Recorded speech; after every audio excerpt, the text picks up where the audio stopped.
Cette semaine, dans notre capsule L'Aviron Chasse-Pêche, on parle de pêche au doré. On va y aller avec des généralités, c'est-à-dire les points importants à retenir lorsqu'on pêche soit au marcheur de fond, à la jig, au poisson nageur. On va commencer avec les marcheurs de fond. Deux points très importants lorsqu'on pêche au marcheur de fond. Bien entendu, notre fil vers notre canne à pêche est attaché ici en avant.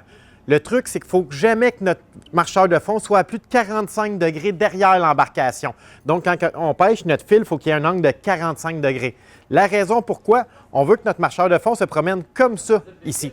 S'il se promène comme ça parce qu'il est trop loin en arrière de l'embarcation, il va accrocher dans tout. Notre marcheur de fond ne sert plus à rien. Donc, très important, 45 degrés en arrière du bateau. Au pire, on ralentit la vitesse ou on grossit le marcheur de fond. Deuxième point important, quand vous allez choisir un harnais pour mettre derrière votre marcheur de fond, très important d'en prendre un avec flotteur. La raison pourquoi, quand on va ralentir la vitesse, si on n'a pas de flotteur, notre harnais va aller s'accrocher au fond. Notre montage marcheur de fond, harnais ne sert plus à rien, il s'accroche tout le temps dans le fond. Donc, les deux points à retenir, 45 degrés en arrière de l'embarcation, un harnais avec flotteur. Maintenant, on y va avec la pêche à la jig. Point très important à toujours vérifier lorsque vous pêchez à la jig. Lorsqu'on remonte notre jig, on la monte rapidement. Mais quand on la descend, il faut tout le temps retenir notre jig quand elle tombe. 80 des morsures au doré se produisent lorsque notre leurre descend. Donc, très important de garder une tension. C'est ça qui va faire qu'on va le sentir. Une bonne canne avec un bout extra face va vous aider à sentir encore mieux. On ajoute un fil tressé. On a le montage parfait pour bien sentir nos touches et avoir des bons ferrages. Parlons maintenant de pêche au poisson nageur. Point très important, toujours vérifier. Prenez un poisson nageur qui va plus profond que la profondeur que vous voulez pêcher en réalité. Exemple, vous voulez pêcher dans 8-10 pieds d'eau, vous savez qu'au printemps, le doré est en faible profondeur. On prend un poisson nageur qui peut aller à 10-12 pieds. C'est très important de pouvoir le faire cogner dans les roches une fois de temps en temps.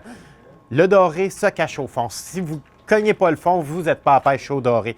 Oui, vous avez plus de risque de perdre des leurres, mais honnêtement, ça fait une très grosse différence lorsque notre poisson nageur est exactement où est-ce qu'est le poisson. Si vous vous accrochez dans le fond, très simple, on revient l'embarcation de bord, on recule plus loin que où est-ce qu'on s'est pris. On donne des petits coups vers l'arrière. Habituellement, on va réussir à le déprendre. Petit ajout bien important à votre ligne lorsque vous pêchez le doré, un avançon en fluorocarbone. Oui, on sait tous que c'est invisible, mais honnêtement, ce n'est pas sa première propriété qui m'intéresse. C'est plutôt le fait qu'il est résistant à l'abrasion.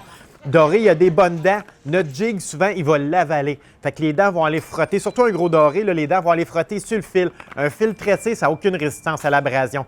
Frottement des dents, on va finir par casser notre corde. Donc, on sort 4, 5, 6 dorés, ça va bien. Maintenant, on va faire le doré de notre vie. Commence le combat, paf, la corde pète. Les dents avaient frotté sur le fil, ça faisait peut-être 2-3 fois que ça arrivait, le fil casse. L'avançon en fluorocarbone va nous éviter ça. Donc oui, il est invisible, mais surtout, il va protéger de l'abrasion.